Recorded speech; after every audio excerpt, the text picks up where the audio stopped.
Topping today's news, the PLP out of the gate as they begin their general election campaign. The official opposition raising concerns over the new voter register.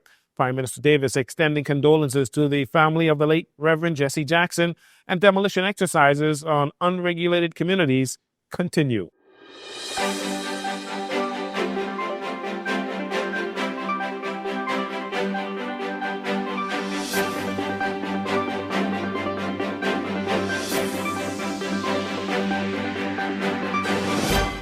The atmosphere was definitely electric in the ballroom at Bahama on Monday night as the Progressive Liberal Party introduced all 41 of their candidates. While he did not ring the bell, Prime Minister Philip Davis sought to sell Bahamians on his dream to create an economy where the wealth is more common.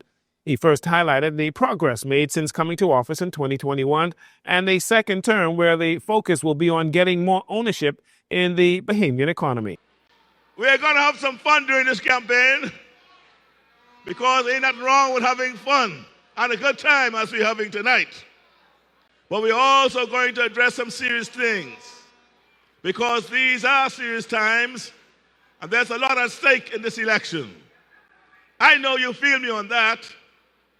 We are living in times of great possibility.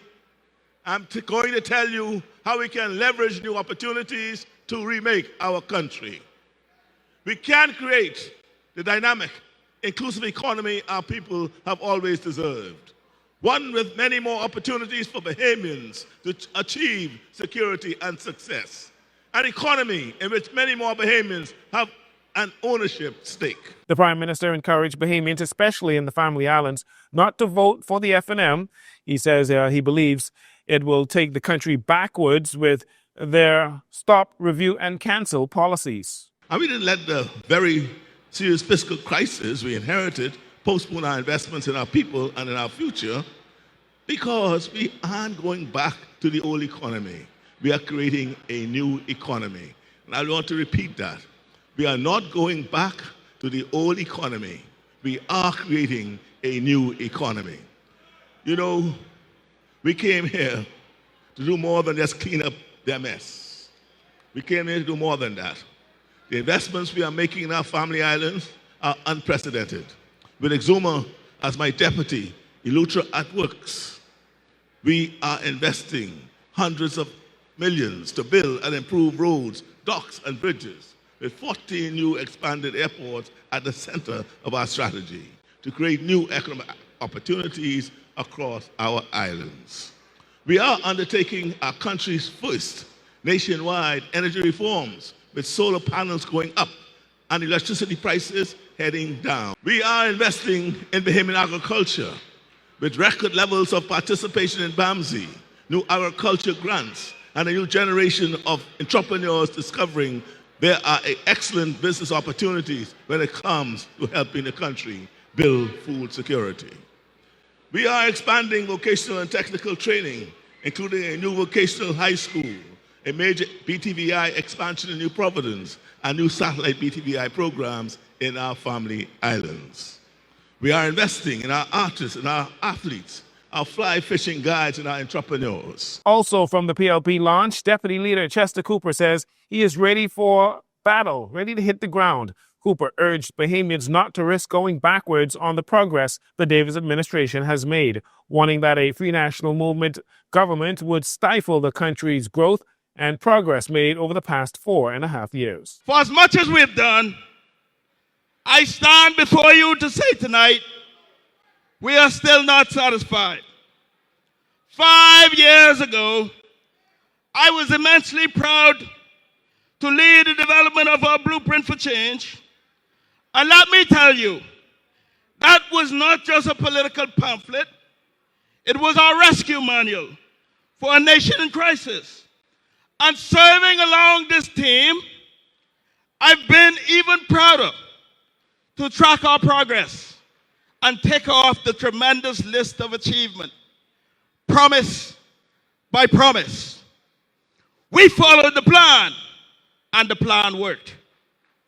But a true builder knows when it is time to expand the foundation.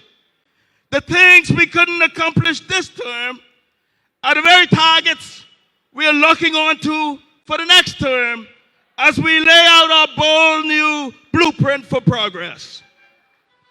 Saving the economy was only chapter 1. That was recovery. The next term, the next 5 years, is chapter 2.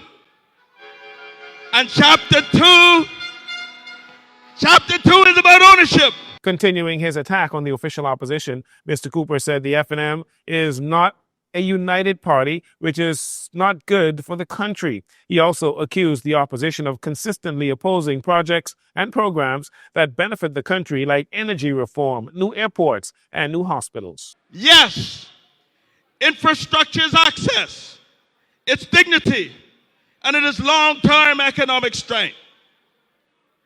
And none of this happens by luck or chance.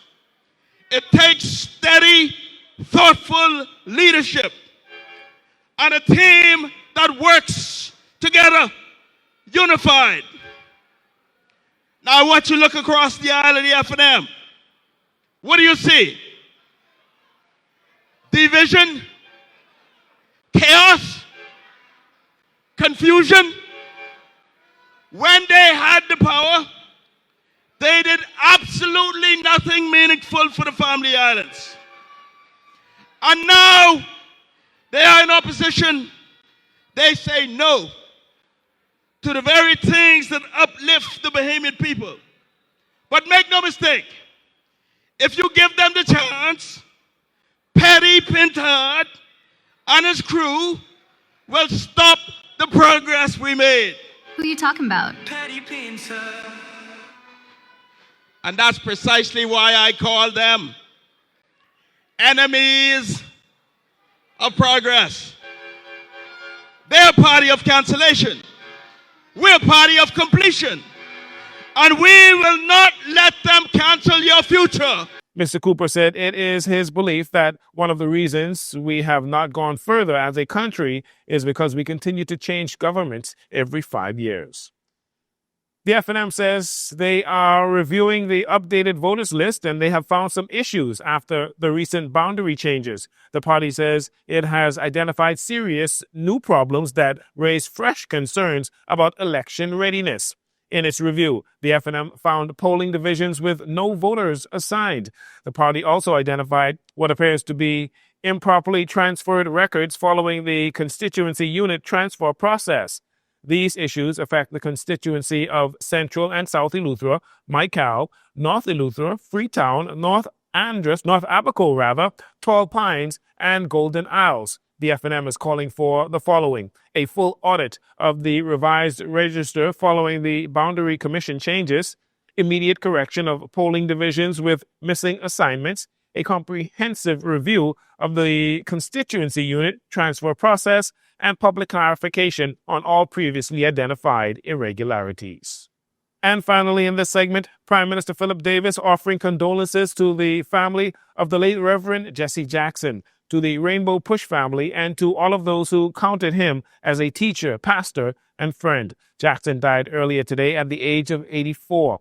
Prime Minister Davis focused on Jackson's impact on the Bahamas, saying, quote, "We were fortunate to share in his ministry and his friendship. He visited our islands on many occasions, including for the Progressive National Baptist Convention Midwinter Board meeting, which was held in Nassau in 2018, where he joined Bahamian church and community leaders in reflecting on Dr. Martin Luther King's deep ties to the island of Bimini," end quote. Prime Minister Davis said on those visits, Reverend Jackson spoke warmly of our country, of our faith, traditions, and of the example small nations can set when we choose justice and compassion as guiding principles.